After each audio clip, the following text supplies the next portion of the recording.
Hello everyone, welcome back to my channel. ఈరోజు మనం chicken curry ఎలా చేసుకోవచ్చు చూద్దాం. ముందుగా స్టవ్ మీద ప్యాన్ పెట్టుకొని ఆయిల్ వేసుకొని ఆయిల్ హీట్ ఎక్కిన తర్వాత స్పైసెస్ని యాడ్ చేసుకోండి.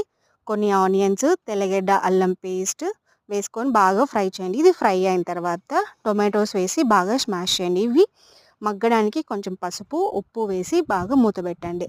సో ఇది బాగా ఫ్రై అయిన తర్వాత అయితే మీ దగ్గర ఉన్న స్పైసెస్ని కూడా యాడ్ చేసుకోండి. కొంచెం పుదీనా వేసుకొని దాని తర్వాత చికెన్ మసాలా, గరం మసాలా, కారపొడి వేసుకొని బాగా ఫ్రై చేయండి. ఇప్పుడు దీంట్లో కొంచెం వాటర్ యాడ్ చేసి కొద్దిసేపు బాగా హీట్ ఎక్కనియండి.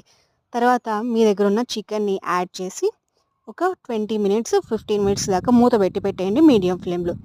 దాని తర్వాత అయితే ఎమ్మి చికెన్ కర్రీ ఆల్మోస్ట్ రెడీ అయిపోతుంది. ఇప్పుడు సిమ్లో పెట్టుకొని మీకు టేస్ట్కి ఏమన్నా ఇంకా ఎక్కువ తక్కువ అంటే యాడ్ చేసుకోండి.